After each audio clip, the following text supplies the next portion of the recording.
Hi everyone, it's Becky here. Welcome to another new video on my YouTube channel. Today I am on the SkyTrain, so I'm going to downtown Granville station and then transfer to the Canada line to get to Yaletown. So I'm gonna have lunch first and then sketch around the quayside. Here I am in downtown Vancouver. I'm gonna transfer to the other line to get to Yaletown. Here I am at Yaletown Roundhouse. I used to work here, so I'm really familiar with the street on Pacific Boulevard. There are a lot of nice cafes and little restaurants here on Pacific Boulevard. It's a lovely sunny day. I love the warmth, the light and shadows. Oh, here's the Shiba Inu. So cute. And here I'm outside Obami. It's a Vietnamese little cafe. So I ordered a lemongrass chicken Vietnamese sandwich and an iced coffee.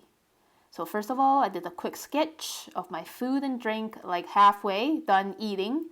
Took me about 5 minutes to draw and then another 5 minutes to paint watercolors. So sketching my food and drinks is a way to capture my mundane everyday life and simple memories. So here I'm taking my iced coffee to David Lam Park. So I sketched here at David Lam Park in the spring of the cherry blossoms around the quayside. Here I am back again in early summer when I just walk around and find a good shaded spot to sketch something. This is a really lovely spot of the water, the cityscape on the other side of the water, the boats floating very quietly on water. A lot of people just chill, walking around here. So I'm going to do a small urban sketch and just focus on this little cropping of the view in front of me. So I'd like to spend like about 2 minutes to visualize the size and placement of everything. So first of all, I'm going to draw a frame. The bottom of the frame is actually the border of the concrete seawall. And then, yeah. So you can be really creative when you're drawing your frame. It doesn't have to be a perfect rectangle all the time. So as usual, I'm beginning to draw the foreground elements, which are this circle of rocks. So I think this is a part of the creative urban design. So these rocks are, I believe they're carefully selected by the urban designers. Each of them has a really unique shape. And they were arranged together in this nice circle, like chatting with each other, surrounding a campfire. So in this way, they are more than just rocks. They look like humans or other little creatures chatting with each other in a circle. Now I'm beginning to use very loose lines and gentle hand pressure at the same time to do these hatching lines to suggest the surface dimension and the ridges, very uneven and random for each rock. I'm keeping my hatching lines very simple in these diagonal directions. Most of the time I like to do hatching and not cross hatching, just to keep my shading pretty neat. So in this situation, on this particular day and time, it was around noon and the sun was right on the zenith, the very middle part of the sky right above. And so the brightest side of these rocks are very much like the top sides. And the bottom 2/3 of each of these rocks are shaded, adding a bit of accentuation with thicker lines, using multiple attempts at some of parts of the outlines, finishing the inner circle, and then using very rapid movement to draw these pebbles in the middle of the circle. As you can see, I am summarizing the form of these pebbles. So rather than copying by staring so much of what's really in front of me, I'm actually just trying to summarize the forms and not really including every single pebble that's out there, and also adding a bit of accentuation on the bottoms of some of these rocks to give them some weight.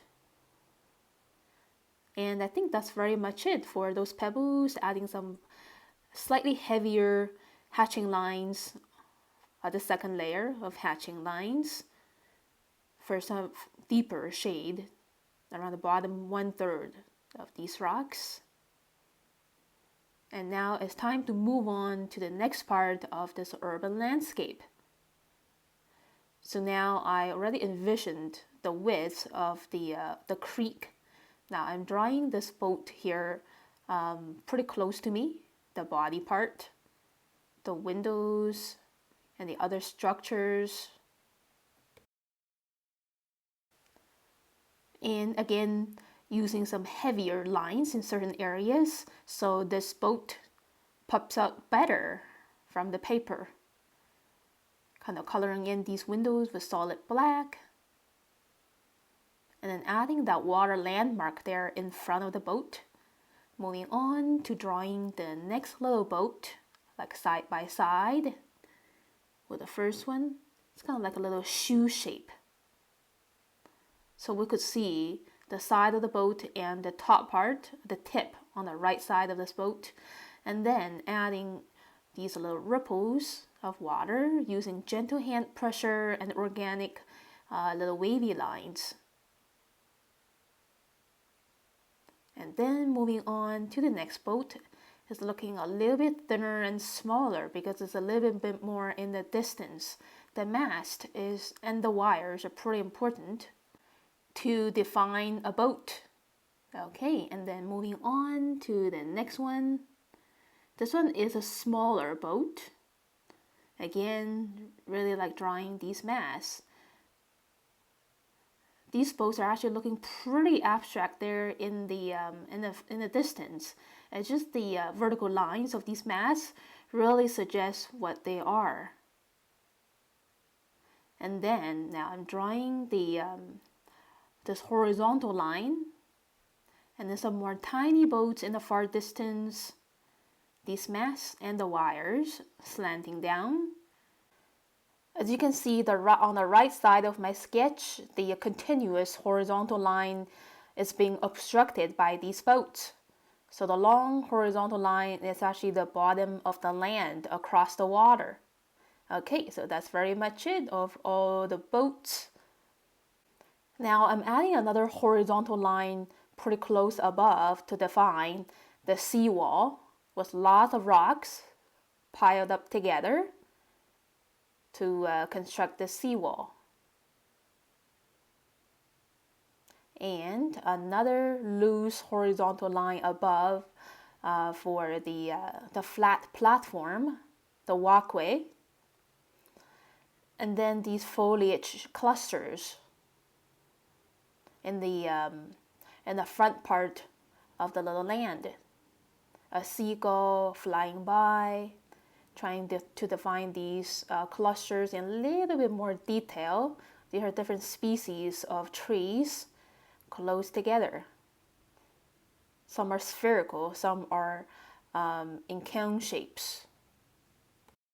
Yeah, so really having fun recognizing these cones and spheres and just adding some more behind. There's actually another layer behind. After these trees and bushes, I see the buildings of South Vancouver, I think.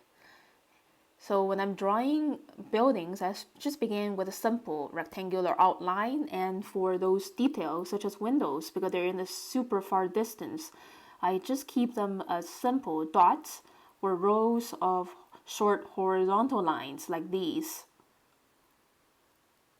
And then some more contour outlines of these commercial and also apartment buildings. Windows are defined by dots, row after row. Bit of accentuation in some areas. And then some more trees in between. Here comes another building with like little slots. That's glassy windows. Another contour outline. These are actually maybe two buildings overlapping each other. Again, simple horizontal lines. Short horizontal lines, almost like dots for this one. So really observe and simplify. And then adding these crayon, constructing a new building.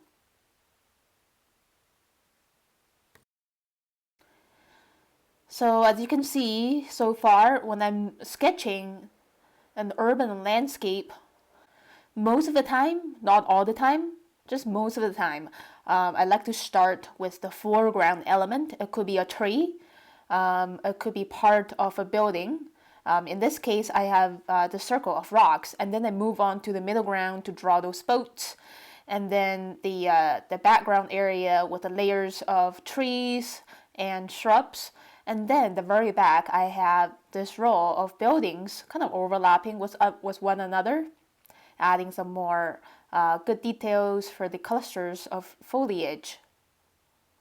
And now I see two ducks swimming by, just adding that. So when I'm sketching on location, I'm capturing just more than one single fixed moment. It's a flow of about like 30 minutes in time. And just relaxing my hand and wrist to add these gentle ripples on the surface of the Falls Creek. And taking like a minute or so to add a final bit of details for these trees in the very foreground of the land back there. Some more layering. Okay, I think the drawing part is done. It's getting really hot right now, and I'm just gonna write down the date and then move on to a cooler spot to finish my watercolors. The sun is really bright and it's getting hot. It's Wednesday, June the 7th. And now I am gonna move on to the back, sitting under a tree. So there's a lot of this cool shade and much more comfortable to paint. I can see the paper better. So here in the back, I have very much the same view. There's only a slight bit of change with the angle of things, just a slight bit. So yeah, I'm pretty good and ready for painting. I just wetted the sky area with clear water, adding a bit of diluted mix of lemon yellow and cadmium yellow.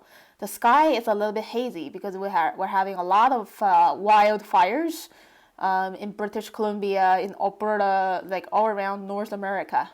So yeah, sky is hazy from the forest fire effects. And then adding a bit of cerulean blue, diluted a little bit to blend with the yellow. And the sky is very much done. It's always translucent, simple, free-flowing. And I just wetted the river area with clear water, adding a bit of super diluted cadmium yellow as the reflection of the sky and also the sun, the luminosity of the sun shining on everything, including the rocks.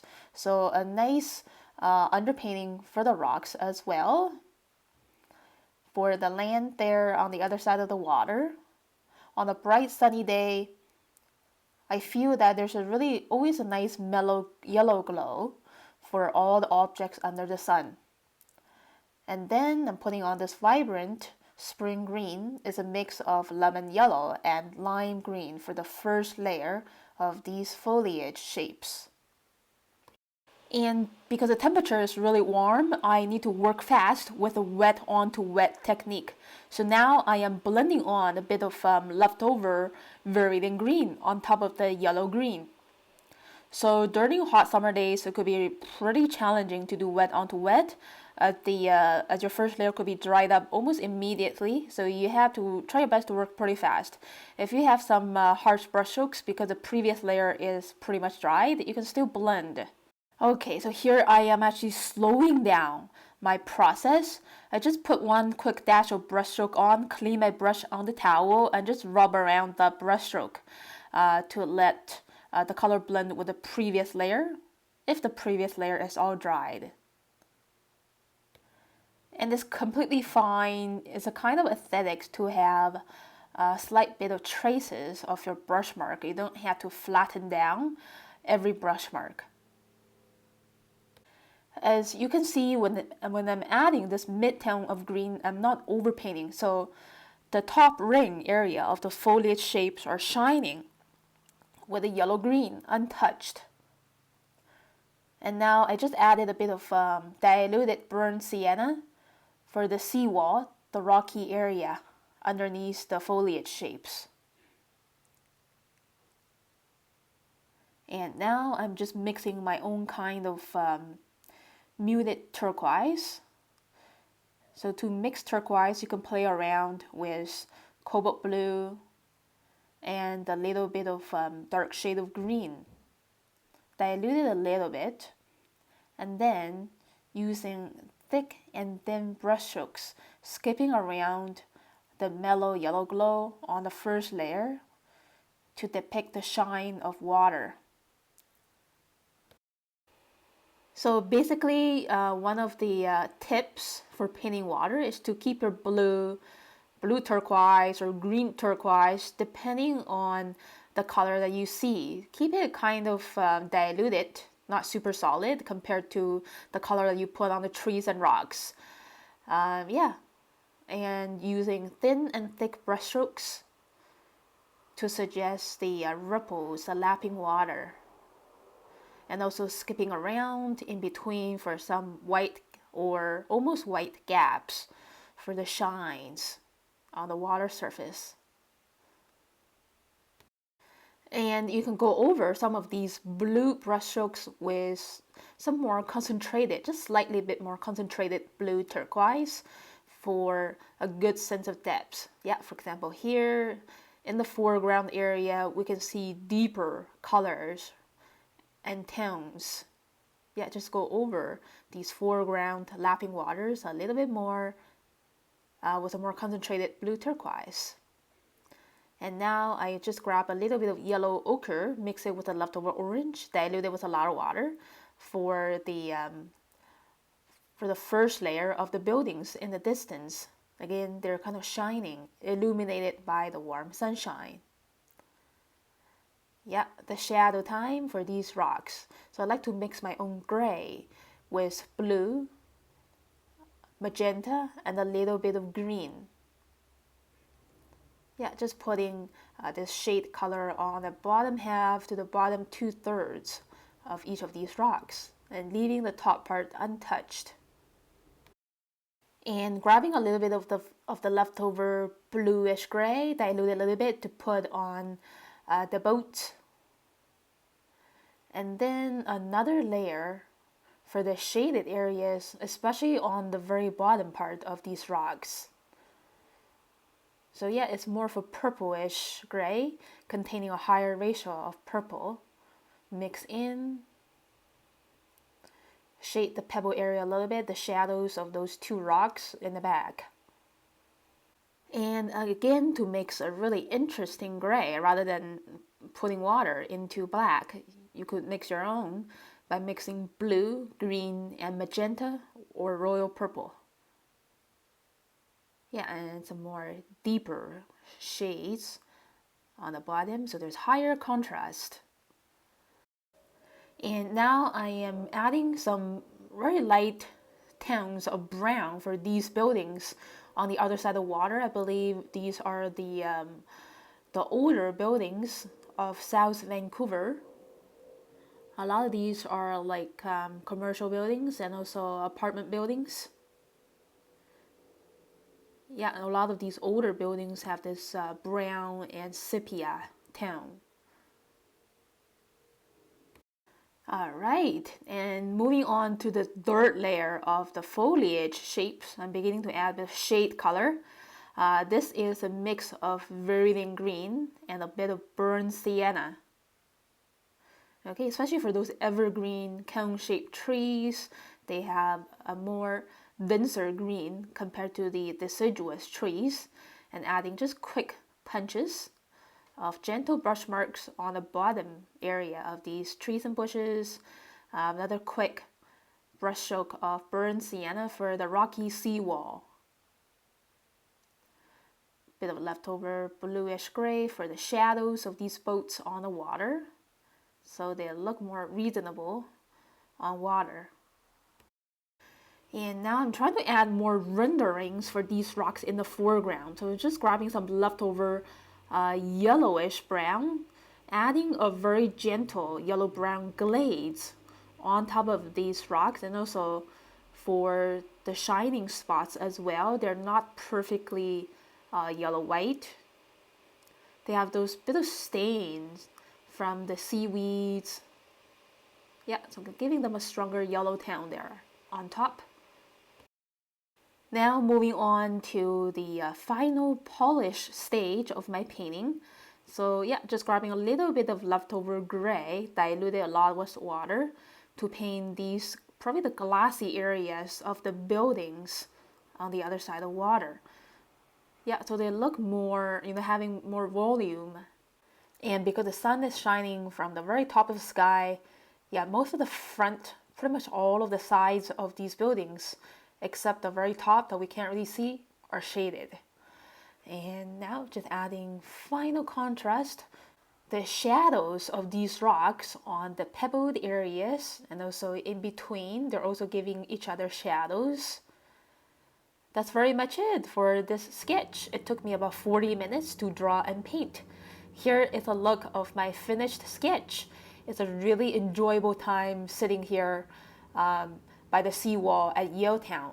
I used to work here as a preschool teacher more than 4 years ago before the pandemic. It's always nice to come back here to revisit my old place. And stay tuned for the next upcoming video very soon in the next few days that I'm going to turn around to sketch the view of David Lam Park and the modern apartment buildings surrounding the park. There were some geese passing by, and again, we'll talk about foreground element, this tree here on the left. I'm not going to include the man sitting there, just the geese. And thank you so much for watching this video, everyone. If you like it, please click like and leave me a comment below. Subscribe to my channel for weekly updates. I will see you again very soon next time. Have a great day, everyone. Bye.